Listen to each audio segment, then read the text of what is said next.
Hi, I am Lily.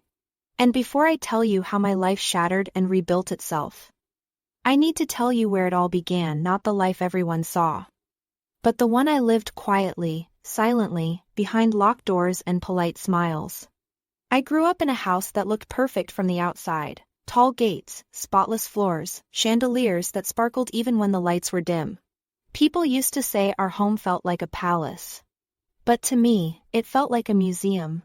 Beautiful, silent, strict, and never truly mine. My father was a man of rules. Not spoken rules, unspoken ones, carved into the walls, the floors, the air we breathed. You didn't question him. You didn't disappoint him. You didn't dream too loudly. Even as a child, I felt it. The weight of expectation wrapped around my shoulders long before I was old enough to understand what expectation even meant. While other kids played outside, chasing colors and mud and laughter, I sat at a polished wooden desk, practicing handwriting, posture, etiquette. My tutors changed over the years, but the lessons didn't perfect your mind. Perfect your manners. Perfect your obedience. I learned early that emotions were weaknesses. Too much joy was childish. Too much sadness was drama. Anger was disrespect. So I learned to fold myself neatly into the version my father approved of. Quiet. Compliant. Composed. People saw me and thought I had everything. Good family, good education, good future. They didn't know my future was a script written by someone else. By the time I turned 18, the plans were already in place: which degree I would pursue, which company I would join, which family we would eventually strengthen through marriage. My dreams were not dreams. They were instructions. And I followed them because I didn't know any other way to live. But at 22, something inside me shifted. I began to feel the edges of my own identity, small and fragile, but undeniably real. I wanted to design. I wanted to create. I wanted to live a life that wasn't measured by someone else's legacy. And of course, that was the exact moment everything collapsed.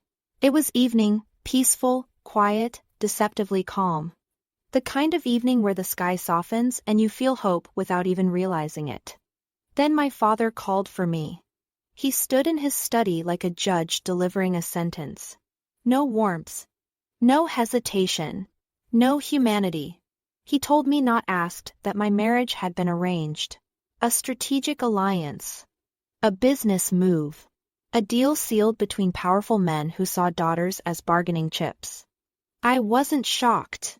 I wasn't even surprised. But I was suffocating.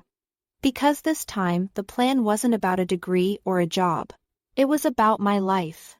My body. My freedom. And something in me refused to die quietly. For days, I walked around in a haze, smiling when expected, nodding when required. Inside, drowning. I was not afraid of being a wife. I was afraid of disappearing so completely that even I wouldn't recognize the girl in the mirror anymore. That's when the idea came, fragile, wild. Almost reckless. Surrogacy. Not for love. Not for motherhood. But for escape. A way to buy back my freedom. A way to break the cycle of control. A way to finally choose something, anything, for myself. I searched secretly, quietly, desperately. And then I found an agency.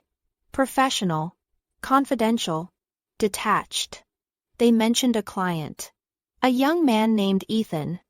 We didn't meet. We didn't speak. We didn't exchange a single word. Our connection existed in documents, signatures, timelines, and medical reports. It was a transaction. Cold. Clean. Clear. I would donate my eggs. I would carry the child. And after that, I would walk away free. No emotional bonds. No attachments. No regrets. Or so I told myself. I signed the papers. Filled out the forms. Handed over the future my father tried to control. And built my own instead. With the payment, I started my dream. Lily Designs. Not because I was sentimental, but because I wanted my name on something that was mine. Finally mine. Years passed. I grew. My business grew. My confidence grew. But the past, it never fully let go. Because somewhere out there, Ethan existed, a stranger bound to me by a child, neither of us planned from the heart. A child born from desperation and survival. A child who tied our lives together without ever meaning to. Our story didn't begin with a spark. Or a meeting. Or a glance. It began in legal agreements and fear. But I always knew it wouldn't stay buried forever. Because stories like ours, they don't end in silence. They twist. They return. They collide. And this is where mine begins.